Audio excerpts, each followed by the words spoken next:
शुरुआत के जितने भी सवाल हैं उसमें हमें 3 इक्वेशन का इस्तेमाल करना पड़ सकता है and these 3 equations are omega final is equal to omega initial plus alpha T.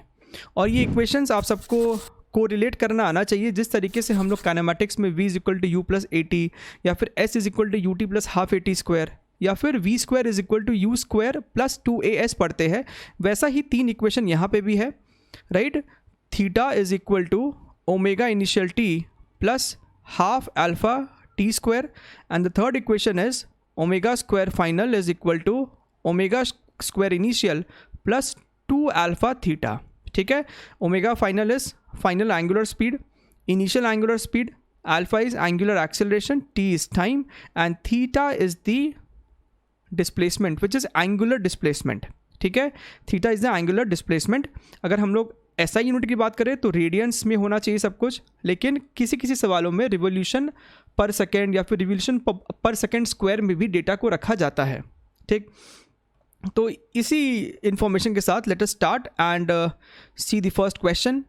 So a wheel is making revolutions about its axis with uniform angular acceleration. हमें एक्सेलरेशन अल्फा जो है वो यूनिफॉर्म दिया हुआ है। Starting from rest it reaches 100 revolutions पर second in 4 seconds. तो आपको स्टार्टिंग फ्रॉम रेस्ट इंफॉर्मेशन दिया है, यानी कि ओमेगा इनिशियल 0 है, right. Final angular velocity is 100 revolutions पर सेकेंड और कितने समय में करता है ये काम? 4 सेकेंड्स में। Find the angular acceleration, find the angle rotated during these 4 seconds. ठीक है, अब ध्यान से देखिए, अगर हम अल्फा की बात करें तो वो हम बड़ी आसानी से निकाल सकते हैं by using the first equation, right, that is omega final is equal to omega initial plus alpha T. Omega final कितना है? 100, ओमेगा इनिशियल कितना है? 0, alpha into T, T is 4 seconds. ध्यान दीजिए, अभी हमने यहाँ पे रिवोल्यूशंस ही यूनिट रखा है, रिवोल्यूशंस पर सेकेंड में रिवोल्यूशन को रेडियंस में कन्वर्ट नहीं किया है क्योंकि पीछे जो आंसर दिया है वो भी रिवोल्यूशंस में ही है। तो यहाँ से आपका अल्फा कितना आ रहा है? 25 रिवोल्यूशंस पर सेकेंड स्क्वायर। तो ये तो हो गया अपना फर्स्ट पार्ट का आंसर। सेकेंड पार्ट में हमसे पूछता है कितना एंगल रोटेट किया गया है इन 4 seconds. What is the value of theta? What is the value of theta? So theta is omega initial t plus half alpha T square. Initial angular velocity तो 0 है, तो ये टर्म 0 प्लस हाफ अल्फा की वैल्यू कितनी है? 25 revolutions per second square. So this becomes 25 and t is 4 seconds, तो उसका स्क्वायर किया तो ये 16 हो गया। सो ये कितना हो जाएगा? इसको हमने कट किया 8 से, सो दिस बिकम्स 200 रिवोल्यूशंस, 200 रिवोल्यूशंस। और पीछे जो आंसर दिया है वो रेडियंस के टर्म्स में दिया है, तो इसे रेडियंस में कन्वर्ट कर दीजिए। कितना से मल्टीप्लाई करेंगे? 2 पाई से। एक रिवोल्यूशन में, एक पूरे चक्कर में 2 पाई रेडियन होता है, तो 2 पाई से मल्टीप्लाई कर दिया। So our answer is 400 pi radians. So this is the second part answer. ठीक है, चलिए आगे बढ़ते हैं। Next question, question number 2। A wheel rotating with uniform angular acceleration covers 50 revolutions in the first 5 seconds. ठीक है, after the start, after the start. तो ये स्टार्ट का मतलब क्या होता है हमेशा? कि आपका जो इनिशियल एंगुलर वेलोसिटी है वो 0 है। ठीक है, हमें कहता है कि 5 सेकेंड में 50 रिवोल्यूशंस लगाया गया है, राइट। थीटा अगर हम इसे रिवोल्यूशन में ही लिखे, सो theta is basically 50 revolutions, 50 revolutions. ठीक है, find the angular acceleration and the angular velocity at the end of 5 seconds. ठीक है, तो सबसे पहले तो हम अल्फ़ा की बात करते हैं। अगर हमें अल्फ़ा निकालना है, ये आपका वो व्हील है एंड इट इज़ रोटेटिंग। अगर हम अल्फ़ा की बात करें, so let us apply theta is equal to omega initial t plus half alpha t square. अब आपको दिख रहा है ना, थीटा की वैल्यू तो 50 है, ओमेगा इनिशियल 0 है, प्लस हाफ अल्फ़ा टी की वैल्यू 5, तो उसका स्क्वायर हो जाएगा 25। तो यहाँ से आपको अल्फ़ा दिख रहा आता हुआ 2 into 50 that is 100, 100 upon 25 is 4. So this becomes 4 revolutions per second square, 4 revolutions per second square, and this is the answer for the first part. हमें पीछे अल्फ़ा इसी यूनिट में दिया हुआ था तो हम इसी यूनिट में लेके आ गए आंसर। दूसरा पार्ट है find the angular velocity at the end of 5 seconds, right. So omega final is equal to omega initial plus alpha t लगा दीजिए। सो ओमेगा फाइनल हमें निकालना है, ओमेगा इनिशियल 0, अल्फा की वैल्यू 4 है और हमें 5 सेकेंड बाद पूछा गया तो टी की जगह 5 ले लेंगे। सो दिस बिकम्स 20 रिवोल्यूशंस पर second, right. This is the answer for the second part. ठीक, चलिए आगे बढ़ते हैं। Next question, question number 3।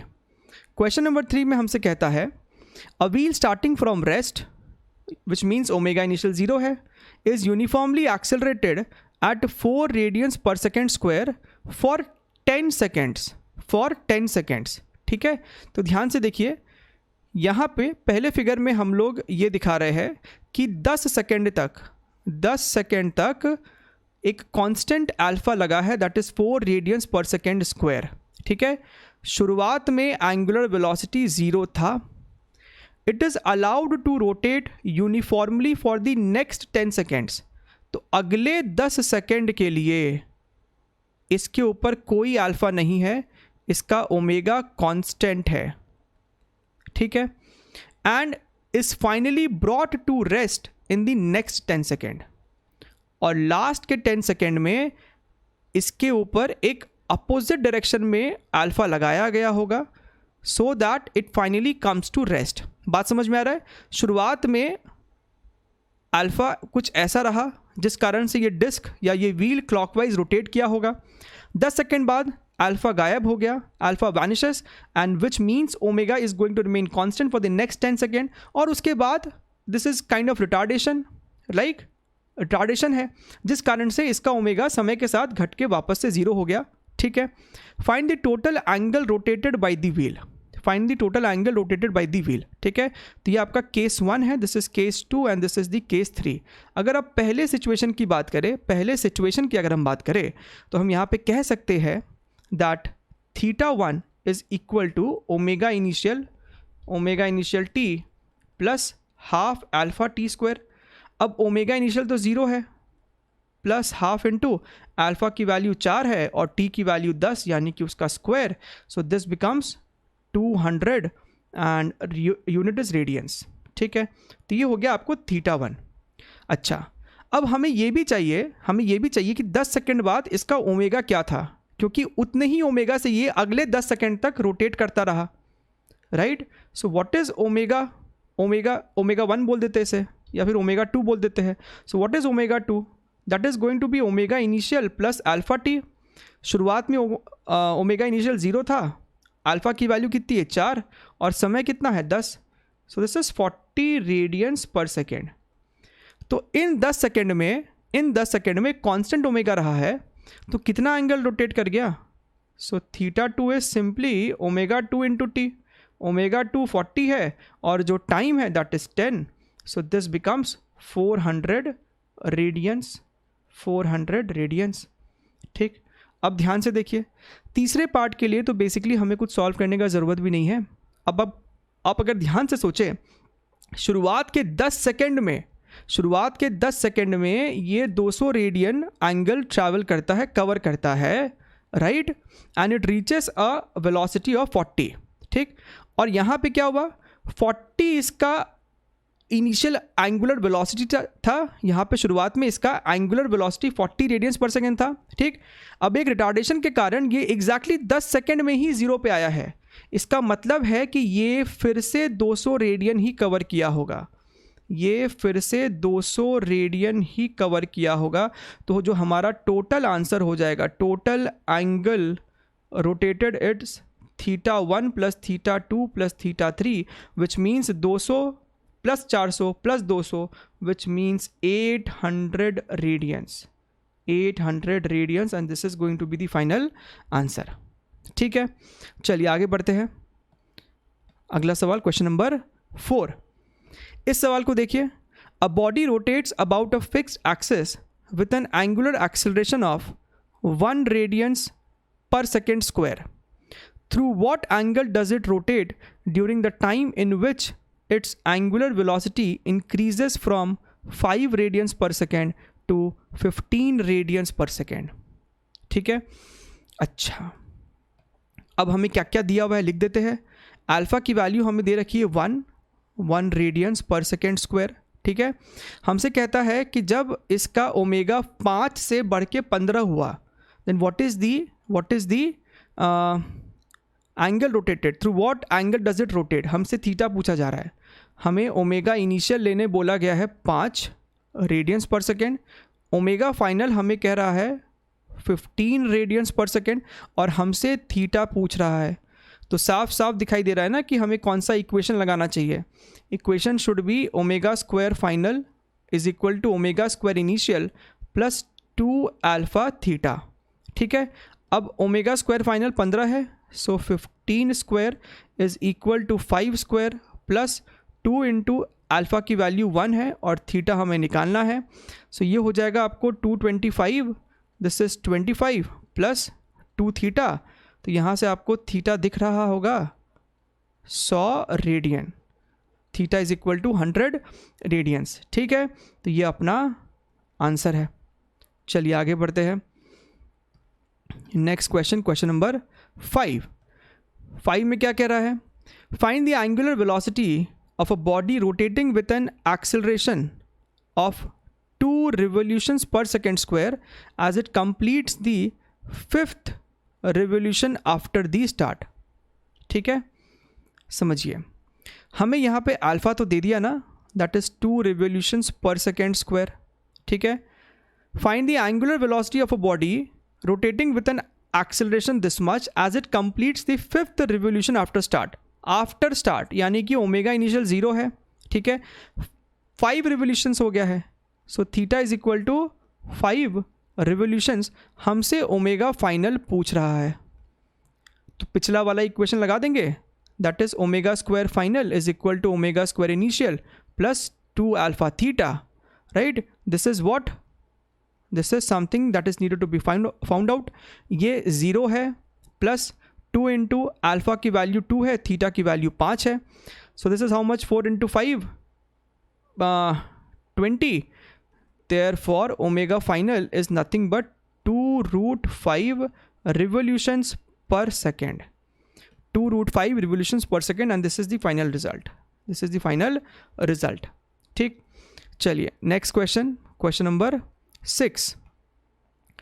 Question number 6 में हमसे क्या कह रहा है, a disk of radius 10 centimeter is rotating about its axis at an angular speed of 20 radians per second।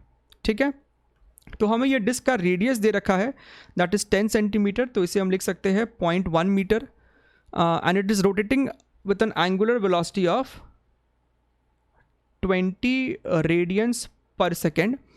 Find the linear speed of a point on the rim, of a point on the rim. ठीक है, अगर हम इस point की बात करें तो इस पॉइंट का लीनियर वेलोसिटी क्या हो जाएगा, या फिर टेंजेंशियल वेलोसिटी क्या हो जाएगा, दिस v। राइट, तो हमें पता है कि ये v होता है ओमेगा टाइम्स r। ओमेगा की वैल्यू 20 है और r की वैल्यू 0.1 है, so this becomes 2 metres per second. फिर कहता है the middle point of a radius, the middle point of a radius, यानी कि अगर हम यहाँ से एक लाइन ज्वाइन करें, ठीक है, तो ये मिड पॉइंट का वेलोसिटी क्या होगा। मिड पॉइंट का वेलोसिटी हमसे पूछ रहा है क्या होगा, let it be v dash. तो हमें ये वाला डिस्टेंस तो चाहिए which is half of radius, यानी कि 0.1/2। तो अब जो हमारा v डैश हो जाएगा that is going to be omega into r/2। Omega तो 20 ही है और 0.1/2, this becomes 1 metres per second. So answer is 2 and 1 metres per second respectively. ठीक है, चलिए आगे बढ़ते हैं। अगला सवाल, क्वेश्चन नंबर 7। इस सवाल में हमसे कहता है that a disc rotates about its axis with a constant angular acceleration of 4 radians per second square. Find the radial and tangential acceleration of a particle at a distance 1 centimetre from the axis at the end of the first second after the disc starts rotating. ठीक है, तो सबसे पहले तो एक centre पकड़ लिया, ये अपना सेंटर है, and this is rotating with a constant angular acceleration of 4 radians per second square. ठीक है, हमसे कहता है कि सेंटर से किसी 1 सेंटीमीटर की दूरी पे, सो let us join this by a dotted line, ये 1 सेंटीमीटर है, तो इस पॉइंट का हमसे पूछ रहा है what is the tangential and radial acceleration. तो ये हो गया आपको टैंजेंशियल और ये हो गया आपको रेडियल एक्सेलरेशन। रेडियल यानी कि क्या, सेंट्रीपिटल एक्सेलरेशन। सो जो टैंजेंशियल एक्सेलरेशन होता है that is given by alpha into r, जहाँ पे यही अपना आर है, और रेडियल एक्सेलरेशन होता है ओमेगा स्क्वायर आर। ठीक है, इसका मतलब हमें सबसे पहले तो ओमेगा निकाल लेना चाहिए कि 1 सेकेंड बाद पार्टिकल का यानी कि सिस्टम का ओमेगा क्या है। So what is omega, omega is given by omega initial plus alpha t, right. Starts यानी कि omega initial 0, so 0 plus 4 into 1 which means हमारा ओमेगा 4 रेडियंस पर सेकेंड ही है। ठीक है, सबसे पहले निकाल लेते हैं radial acceleration which is omega square r. Omega की वैल्यू 4 है, सो 4 स्क्वायर, और आर कितना है 1 सेंटीमीटर है, 1 centimetre, so this becomes 16 centimetre per second square. ठीक है सर, आपको कैसे पता चला कि सेंटीमीटर में रखना है, क्योंकि पीछे आंसर सेंटीमीटर्स में ही दिया हुआ है। So I am just trying to maintain the units as provided in the answer की। ठीक, अच्छा सेंट्रीपिटल एक्सेलरेशन तो हो गया, अब बात कर लेते हैं टैंजेंशियल की, that is alpha into are.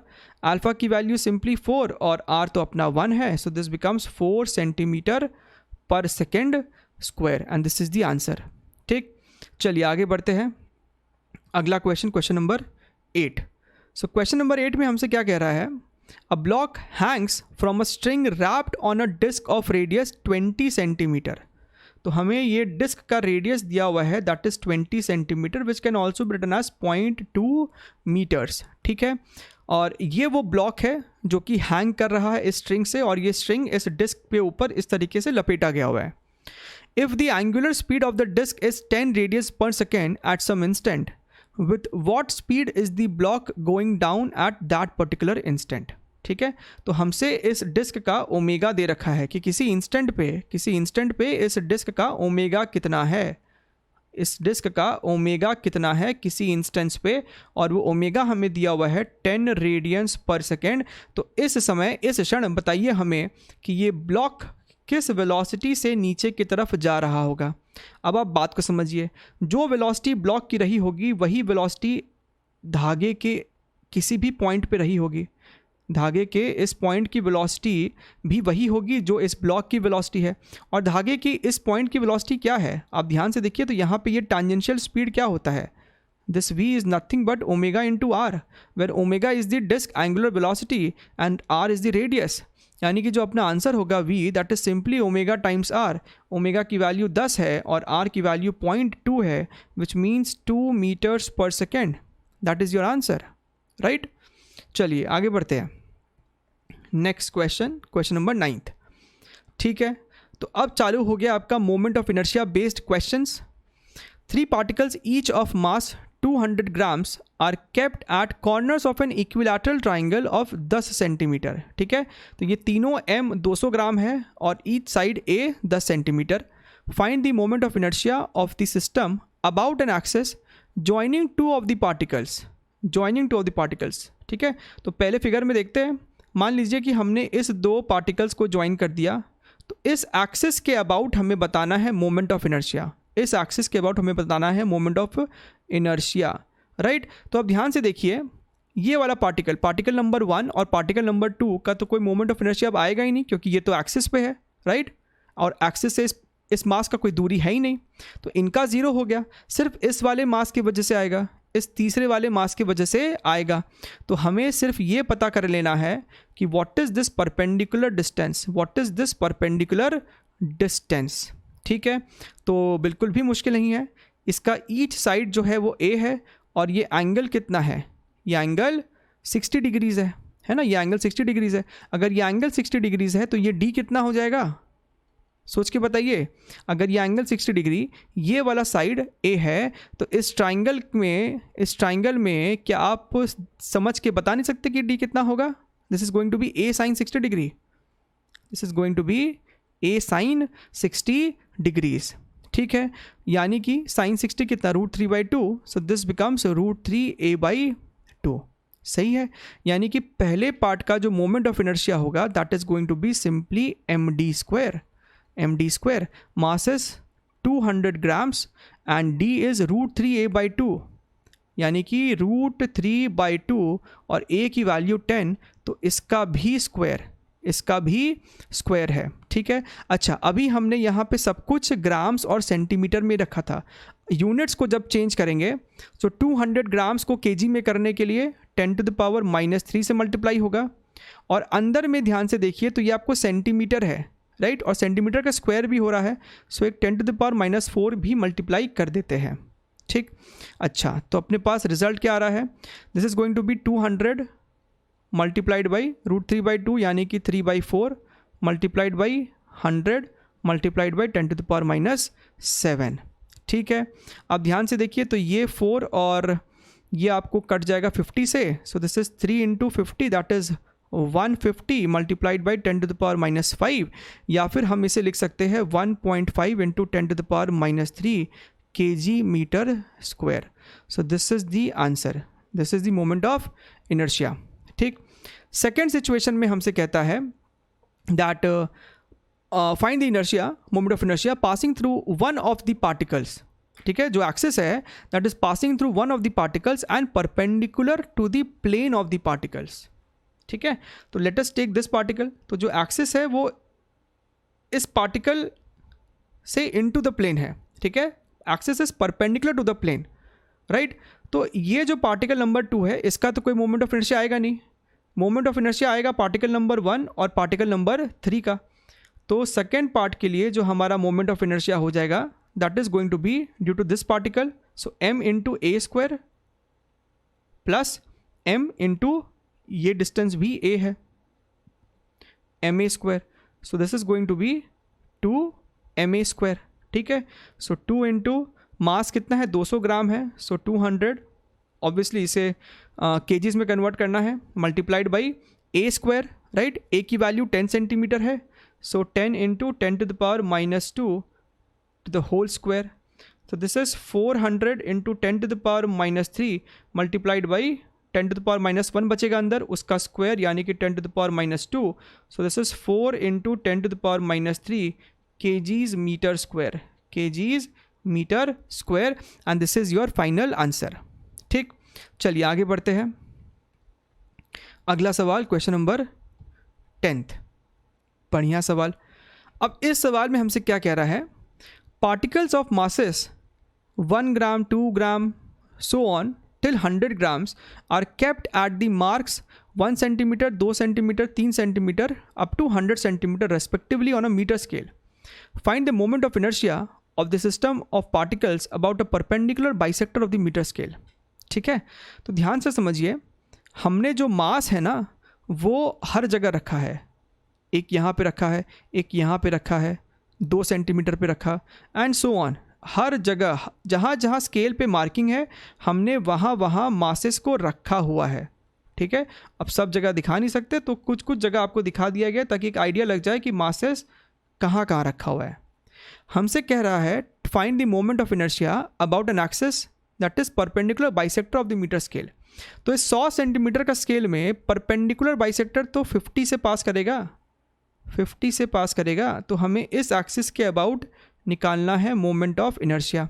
ठीक, अब वो मास जो कि 50 पे रखा हुआ है, 50 सेंटीमीटर पे रखा हुआ है, उसका तो कोई मोमेंट ऑफ इनर्शिया आएगा नहीं। ठीक है, बाकी सबका आएगा, बाकी सबका आएगा।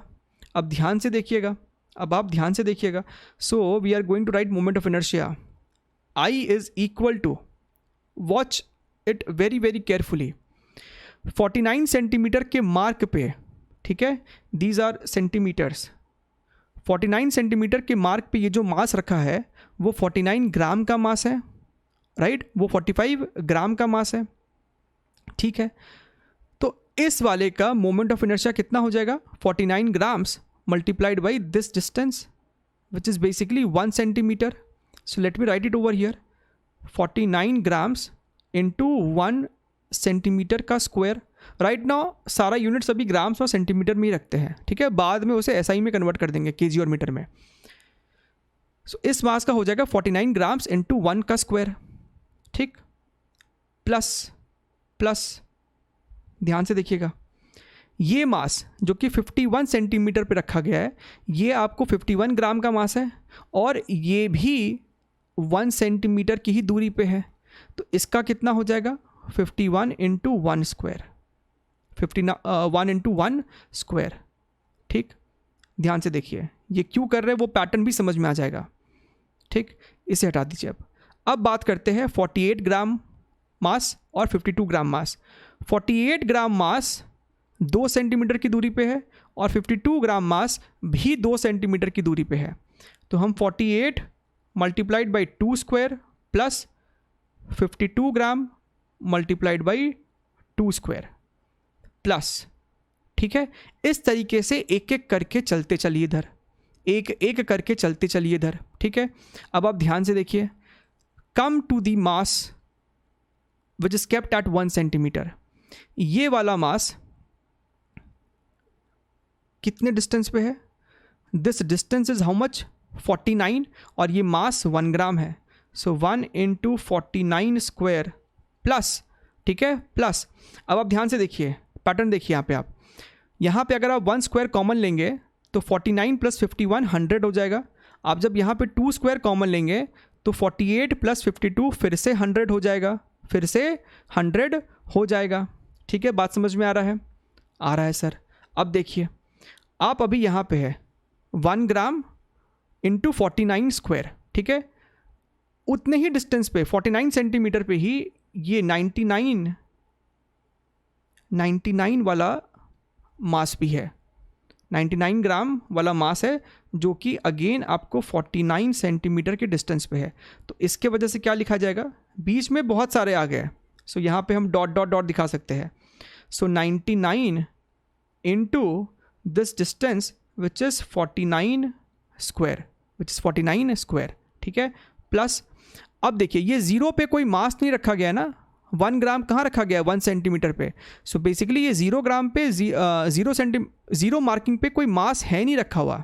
ठीक, इसका मतलब आपका 100 ग्राम बच गया। तो अंत में 100 ग्राम इंटू इसका दूरी कितना है? 50।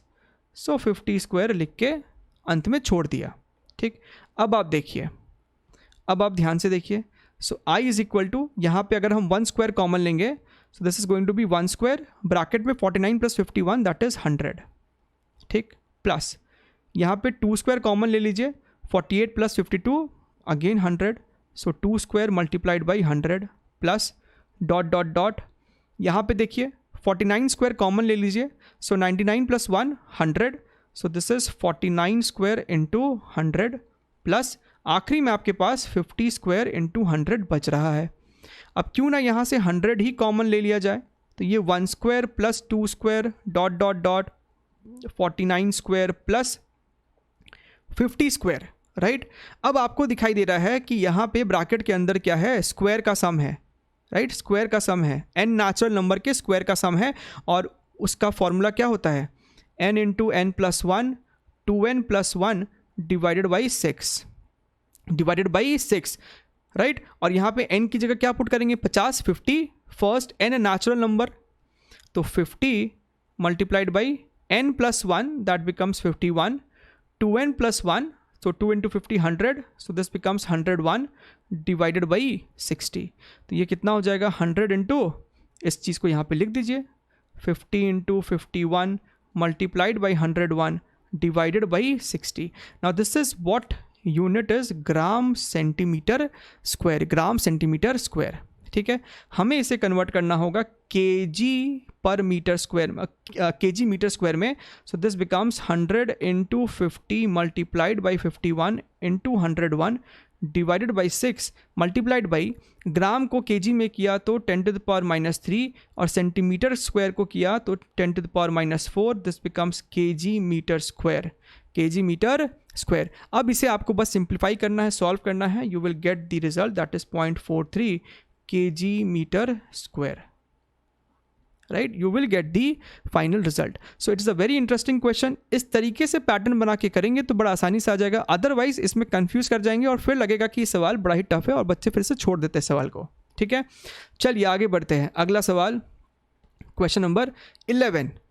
सो क्वेश्चन नंबर 11 में हमसे कहता है that find the moment of inertia of a pair of spheres each having a mass m and radius r kept in contact about the tangent passing through the point of contact. ठीक है, तो ये वो axis है, ये वो axis है, axis a dash. इसके अबाउट हमें मोमेंट ऑफ इनर्शिया बताना है इस पूरे सिस्टम का. ठीक, अब आप ध्यान से समझिए, क्यों ना हम किसी एक स्फेयर के वजह से पता कर ले कि a डैश के अबाउट क्या है, फिर उसको 2 से मल्टीप्लाई कर देंगे क्योंकि दोनों मास सिमेट्रिक है इस एक्सिस के अबाउट. ठीक, अच्छा, अगर हम पहले स्फेयर की बात करें, इस स्फेयर की वजह से निकालना है, then you have to go for parallel axis theorem, right. यानी कि let us find what is moment of inertia passing through this axis IC. C क्यों बोला? क्योंकि ये सेंटर ऑफ मास से पास कर रहा है. ठीक है, अब समझिएगा, तो एक मास के वजह से, इस मास के वजह से इस a डैश के अबाउट मोमेंट ऑफ इनर्शिया क्या हो जाएगा? This is going to be IC plus md square. लगा दिया पैरेलल एक्सिस थ्योरम. ठीक है, और दोनों मास की वजह से क्या हो जाएगा? Multiplied by 2. So this is going to be your final result that is total moment of inertia about this axis. ठीक है, अब देखिए IC क्या हो जाएगा? एक सॉलिड स्फेयर का सेंटर ऑफ मास के अबाउट क्या है? 2/5 mr square plus mass into distance square. What is d over here? d is the distance between the two parallel lines and this d is nothing but radius of the sphere, so this becomes r square multiplied by 2. तो यहाँ पे आपने LCM लिया तो this becomes 7 and 14 आ जाएगा answer, 14 mr square by 5 and this is your final answer. So we have applied parallel axis theorem. ठीक है, चलिए अगला सवाल देखते हैं, question number 12. The moment of inertia of a uniform rod of mass 0.5 kg and length 1 meter is this much about a line perpendicular to the rod. So find the distance of this line from the middle point of the rod. ठीक है, तो हमको कहता है कि मान लीजिए कोई एक एक्सिस है, राइट, इसके अबाउट ये जो मोमेंट ऑफ इनर्शिया है इस एक्सिस के अबाउट ये हमें दे रखा है, that is 0.1 kg metre square. ठीक है, ये आपको सेंटर ऑफ मास से पास करने वाला एक्सिस है. Find the distance d of this line from the middle point of the rod.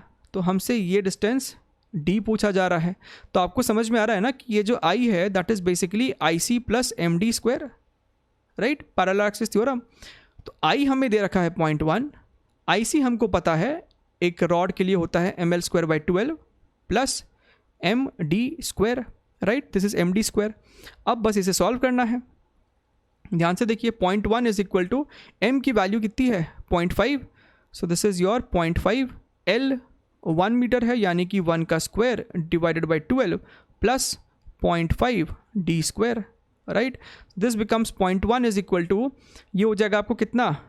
0.5 by 12, this is your 1/24 plus 0.5 d square, और this becomes 0.5 d square is equal to 0.1 minus 1/24.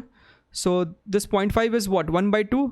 तो ये आपको हो जाएगा 0.2 माइनस 1/12, राइट. इसे solve कीजिए, simplify कीजिए, you will get the value of d as 0.34 metre approximately. ठीक है, तो कॉन्सेप्ट यही है, बस यहाँ पे थोड़ा सा कैलकुलेशन है वो कर लीजिएगा. ठीक है, चलिए आगे बढ़ते हैं. अगला सवाल, question number 13. Okay, so question number 13 says find the radius of gyration of a circular ring of radius r about a line perpendicular to the plane of the ring and passing through one of its particle. ठीक है, तो हमें इस axis के about radius of gyration पूछ रहा है. एक ऐसा एक्सिस जो कि पार्टिकल से पास कर रहा है and this is perpendicular to the plane of the ring, right. Ring का प्लेन क्या है? ये है ना रिंग का प्लेन. तो रिंग के प्लेन के परपेंडिकुलर वाला एक ऐसा एक्सिस जो कि रिंग के किसी पॉइंट से ही पास कर रहा हो. ठीक है, अच्छा, तो हमें रेडियस ऑफ जायरेशन पूछ रहा है ना. What is radius of gyration? Radius of gyration is under root moment of inertia about mass, moment of inertia about the axis जिसके अबाउट हमें बता रहा है कि रिंग रोटेट कर रहा होगा, राइट. ओके, सो ये I तो निकालना है. What is I? I is simply IC plus md square, right, where d is the separation between these two parallel axis, है ना. लगा दिया parallel axis theorem upon m. अब आप ध्यान से देखिए, what is the value of IC?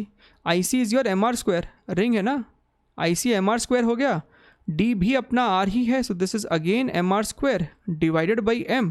तो यहाँ से आपको दिख रहा है m कट गया, अंदर में बच गया आपका √2r², राइट। तो r बाहर आ जाएगा और √2 अंदर रह गया, so √2r is the answer, √2r is your answer.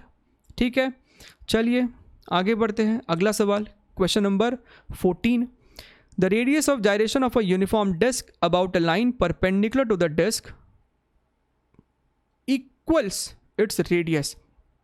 तो इस बार हमें रेडियस ऑफ gyration दे दिया है, हमसे कहता है कि रेडियस ऑफ gyration r है, which is actually given by moment of inertia about मास, ठीक है। लेकिन ये i जो है किस एक्सिस के अबाउट है, वो एक्सिस का डिस्टेंस हमें नहीं दिया है। मान लेते हैं ये वो एक्सिस है, ठीक है, परपेंडिकुलर टू द डिस्क है, तो इसलिए ऐसा डायग्राम बनाया है, ठीक। ये i है जो हमने यहाँ पे पुट किया है, दिस इज़ योर IC। लेकिन ये कितने डिस्टेंस पे है, वो डिस्टेंस हमें नहीं दिया है सवाल में, यही पूछ रहा है find the distance of the line from the centre. तो इसको d पकड़ लेते हैं, ठीक है। अच्छा, बोथ साइड स्क्वायर कर दीजिए, this is r² is equal to m, और i की जगह क्या लिखेंगे, IC plus MD², IC plus MD², cross multiply कीजिए। सो ये हो गया आपको mr², IC की वैल्यू क्या हो जाएगी, डिस्क के लिए होता है mr²/2 प्लस MD², है ना। तो यहाँ से आपका m कैंसिल हो गया, so this becomes d² is equal to r²/2, यानी कि d की वैल्यू हो जाएगी r/√2, r/√2 is the final answer. ठीक, चलिए आगे बढ़ते हैं, क्वेश्चन नंबर 15।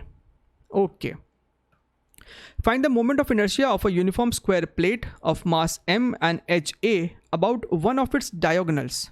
ठीक है, तो हमसे कहता है कि इसके किसी डायगोनल के अबाउट, फॉर एग्जांपल ये इस एक्सिस के अबाउट बताइए कि मोमेंट ऑफ इनर्शिया क्या होगा।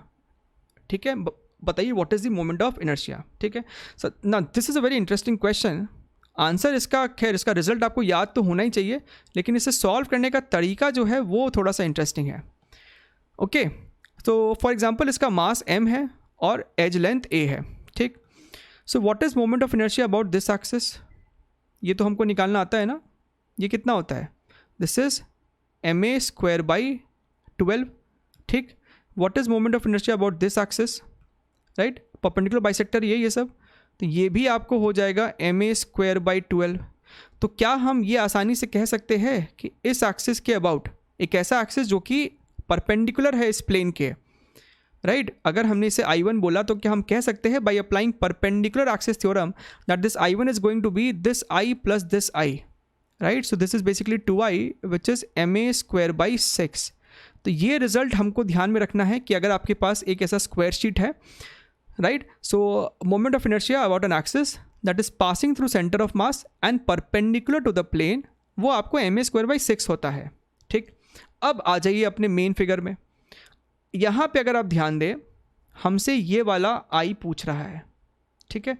अच्छा, ये डायगोनल के अबाउट निकालिए या ये डायगोनल के अबाउट निकालिए, फ़र्क क्या पड़ता है, कुछ नहीं, कुछ भी फ़र्क नहीं पड़ता है।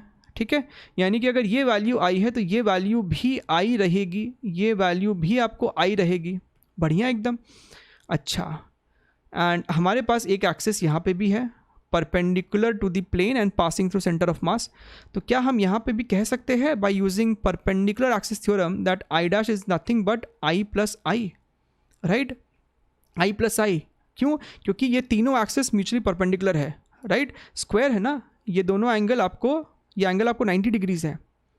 अब ये I' क्या है वो हम सॉल्व कर चुके हैं, this is ma²/6, this is ma²/6 is equal to 2I, यानी कि डायगोनल के थ्रू जो एक्सिस है उसके about moment of inertia ma²/12 ही रहने वाला है, ma²/12 ही आंसर रहने वाला है।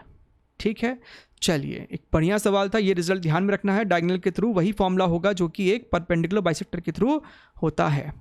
ठीक, ओके, अगला सवाल क्वेश्चन नंबर 16। ठीक, तो ये सवाल आपको एक इंटीग्रेशन बेस्ड क्वेश्चन है, ऐसे सवाल जेई में तो आते ही आते हैं। The surface density of a circular disc of radius a depends on the distance from the centre as a plus br।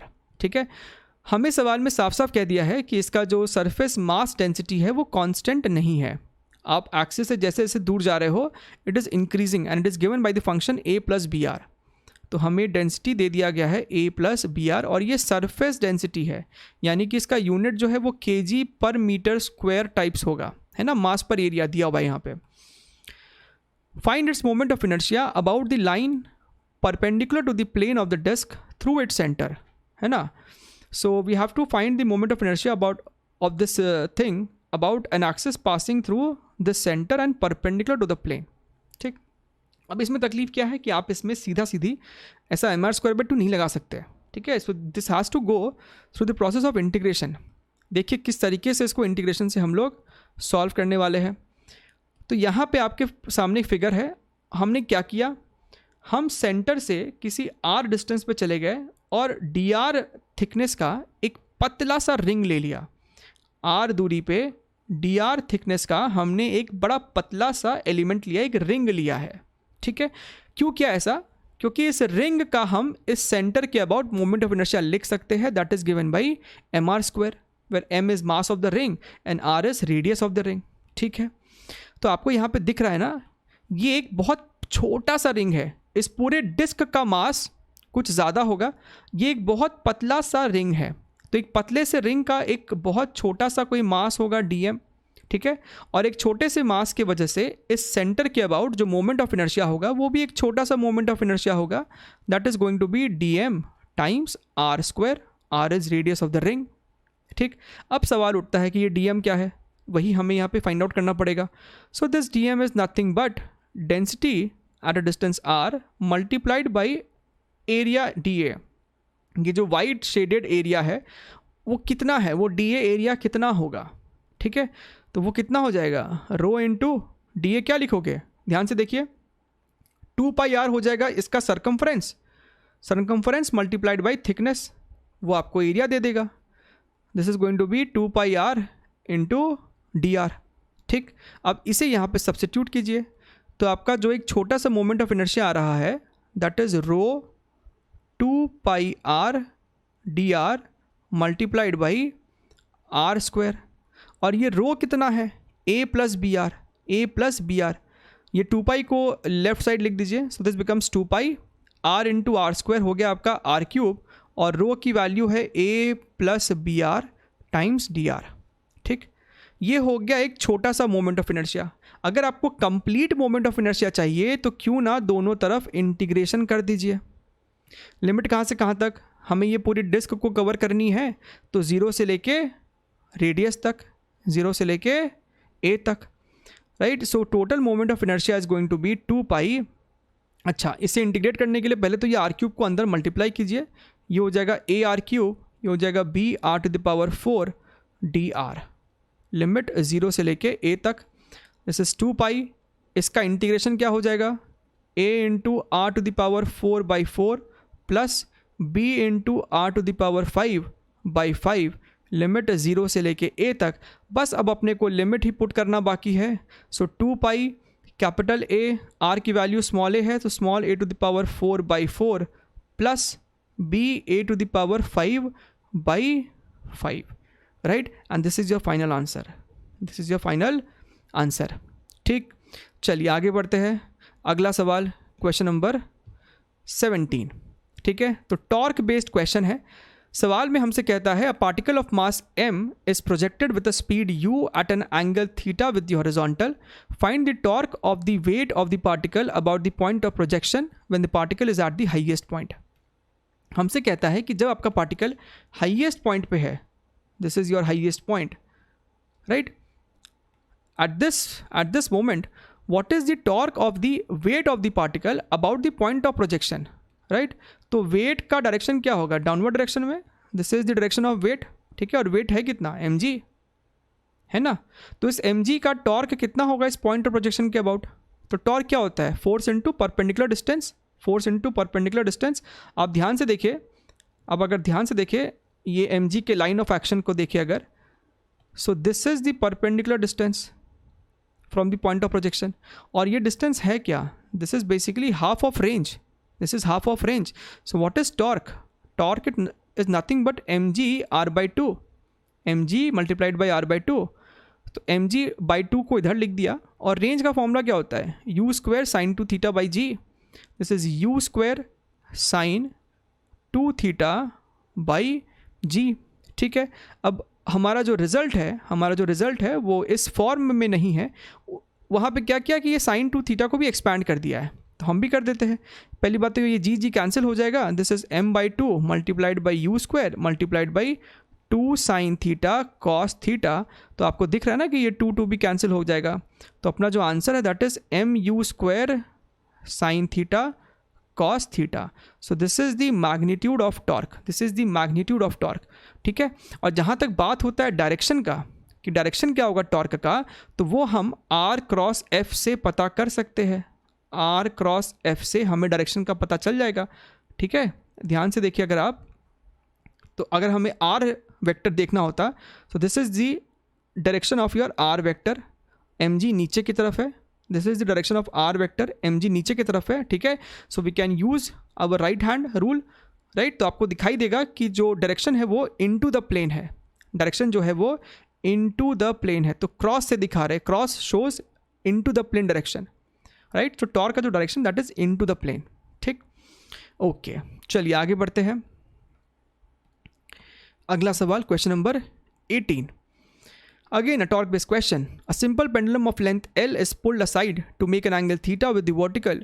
Find the magnitude of the torque of weight W of the bob about the point of suspension. Second part है, when is the torque zero? ठीक है, तो ये angle theta है, L, weight obviously downward direction में है, this is your W, right? This is your W. अच्छा, तो हमें इस weight का इस पॉइंट ऑफ सस्पेंशन के अबाउट टॉर्क पता करना है। ठीक है, तो क्या कर सकते हैं, जैसा कि अभी हमने देखा, we have to find out the perpendicular distance, right. तो इस वेट का इस पॉइंट ऑफ सस्पेंशन से जो परपेंडिकुलर डिस्टेंस है वो यही तो है, this is that perpendicular distance, right. ये L है, तो ये वाला डिस्टेंस क्या हो जाएगा, L sin थीटा, यानी कि जो टॉर्क है, सिर्फ मैग्नीट्यूड की बात की जा रही है, this is going to be W into L sin theta. ठीक है, W into L sin theta, right. Second part में हमसे पूछता है कि टॉर्क जीरो कब होगा, ये टॉर्क जीरो तब होगा जब थीटा जीरो हो जाएगा, व्हेन थीटा इज 0 डिग्री, क्योंकि जब थीटा 0 डिग्री होगा ये बॉब जो है वो एग्जैक्टली पॉइंट ऑफ सस्पेंशन के नीचे होगा, और इन दैट केस W जो होगा वो पॉइंट ऑफ सस्पेंशन से ही पास कर रहा होगा, तो ये कैसे कोई टॉर्क डेवलप कर पाएगा, कैसे कोई टॉर्क प्रोड्यूस कर पाएगा। तो जब आपका ये बॉब डाउनवर्ड अपने बॉटम मोस्ट पोजीशन में है, तो W suspension of point of suspension से ही पास कर रहा है, तो उसका टॉर्क नहीं होगा। ठीक है, चलिए आगे बढ़ते हैं। अगला सवाल, नेक्स्ट क्वेश्चन, क्वेश्चन नंबर 19। ठीक है, सवाल में हमसे कहता है, when a force of 6 newton is exerted at 30 degree to a wrench at a distance of 8 centimeter from the nut, it is just able to loosen the nut. तो आपको जैसा कि फिगर में दिखाई दे रहा है, ये जो येलो पोर्शन का है वो आपको रेंच है। ठीक है, ये जो हैच्ड पोर्शन है ये आपका नट है। ठीक है, तो इस रेंच से हम उस नट को खोलने की कोशिश कर रहे हैं। ठीक है, और 6 न्यूटन का फोर्स लगाया गया है at an angle of 30 degrees, और ये फोर्स जो है वो 8 सेंटीमीटर दूर लगाया गया है फ्रॉम दी नट। ठीक है,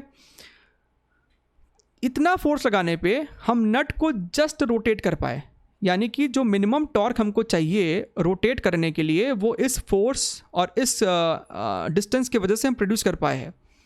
what force capital F would be sufficient to loosen it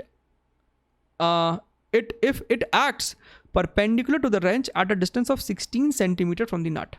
अगर हम एक कैपिटल F फोर्स लगाए जो कि 16 सेंटीमीटर की दूरी पे है, तो ये F की वैल्यू क्या होनी चाहिए ताकि ये रेंच दोबारा से नट को जस्ट खोल पाए। सो बेसिकली हमको दोनों फोर्सेस की वजह से टॉर्क को बराबर करना चाहिए, right. Torque due to 6 newton should be equal to torque due to F। दोनों टॉर्क बराबर थे तो दोनों ने नट को खोल दिया। अब अगर हम बात करें टॉर्क ड्यू टू 6 न्यूटन, तो आपको यहाँ पे स्मार्टली ये चीज़ को अप्लाई करना होगा। यहाँ पे 6 न्यूटन का 2 कंपोनेंट ले लीजिए, एक इधर की तरफ और एक इधर की तरफ।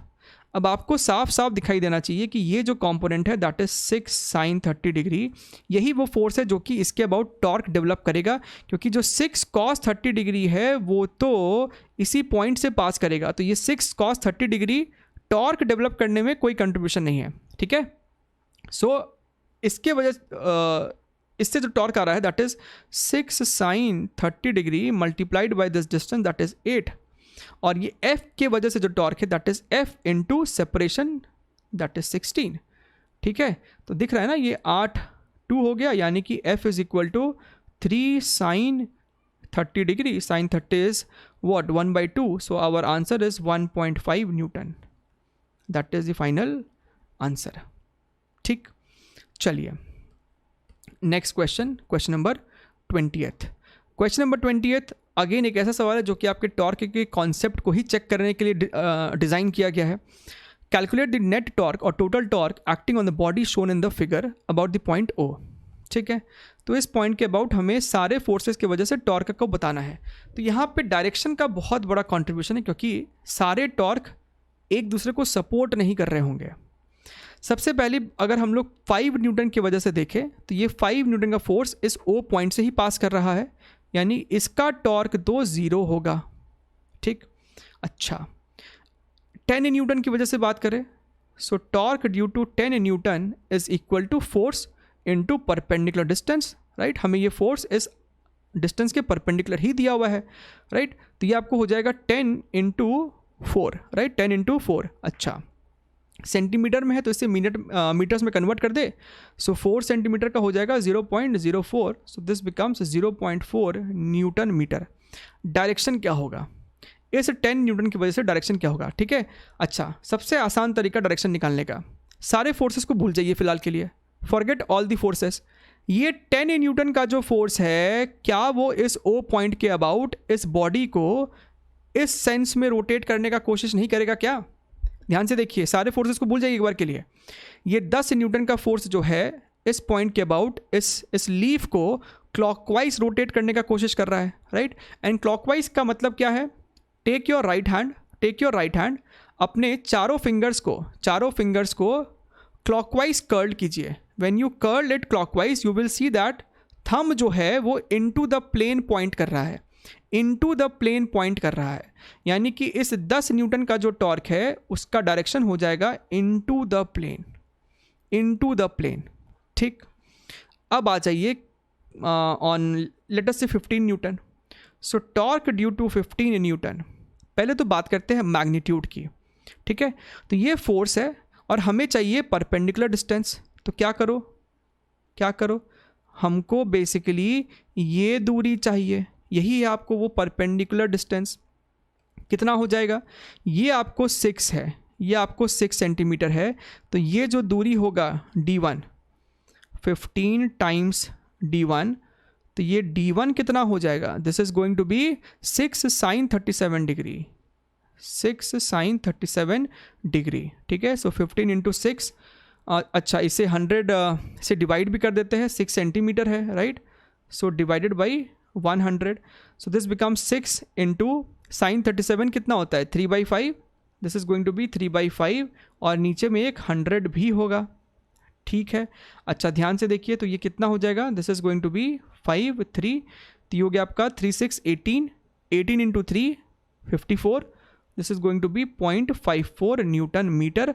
और अगर जहाँ तक बात डायरेक्शन की है, सारे फोर्स को अगर आप भूल जाए तो ये 15 न्यूटन का जो फोर्स है वो इस पॉइंट के अबाउट एंटी क्लॉकवाइज घुमाने का कोशिश करेगा। एंड एंटी क्लॉकवाइज डायरेक्शन में अगर आप अपने चारों फिंगर्स को कर्ल करें तो थंब जो होगा वो आपकी तरफ पॉइंट कर रहा होगा, यानी कि आउट ऑफ द प्लेन, ये प्लेन से बाहर निकलता हुआ आपका थंब का डायरेक्शन होगा, यानी कि direction of the torque is out of the plane. तो ऐसे डॉट से दिखा देंगे। अब बात करते हैं ये अपना 20 न्यूटन का जो फोर्स है, 20 न्यूटन। ना 20 न्यूटन में बेस्ट ये होगा कि हम ये 20 न्यूटन का ही कंपोनेंट कर ले। हमारा मेन टारगेट होता है either to find a perpendicular distance, right, या फिर परपेंडिकुलर फोर्स। समझ में आ गया? तो यहाँ पे आसान ये होगा कि हम इस 20 का 2 कंपोनेंट ले लें, एक ऐसा और एक ऐसा, ठीक है। अच्छा एंगल भी लगेगा, ध्यान से देखिए, 90 150 माइनस 90 हो जाएगा. This angle is basically your 60 degree.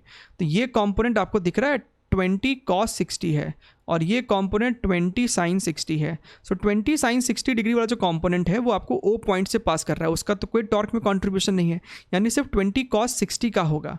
So 20 cos 60 degree multiplied by distance that is 4 centimetre, so 4/100, right. cos 60 is how much?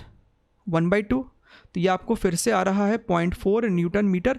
और डायरेक्शन क्या होगा? बाकी सब फोर्सेस को अगर आप भूल जाए तो ये 20 न्यूटन का जो फोर्स है वो एंटी क्लॉकवाइज घुमाने की कोशिश करेगा, यानी कि out of the plane, out of the plane, right. हमें टोटल टॉर्क पूछ रहा है, टोटल टॉर्क. अब आप ध्यान से देखिए, आपको किसी एक डायरेक्शन को तो पॉजिटिव मानना पड़ेगा, तो दूसरा वाला ऑटोमेटिकली नेगेटिव हो गया, ठीक है. अगर हम ये बोल दें कि मेरे लिए out of the plane direction जो है वो पॉजिटिव है, तो मेरे लिए इनटू द प्लेन डायरेक्शन जो होगा टॉर्क का वो नेगेटिव हो जाएगा. तो आपको दिख रहा है यहाँ पे ये दोनों डॉट है, तो ये दोनों ऐड हो जाएंगे. सो दिस बिकम्स 20 के कारण टॉर्क प्लस 15 के कारण टॉर्क माइनस 10 के कारण टॉर्क. ये क्रॉस है तो ये नेगेटिव साइन ले लेंगे. सो 0.4 खत्म हो जाएगा, आपके पास बचेगा सिर्फ 0.54 newton metre. And this is going to be your final answer, this is going to be your final result.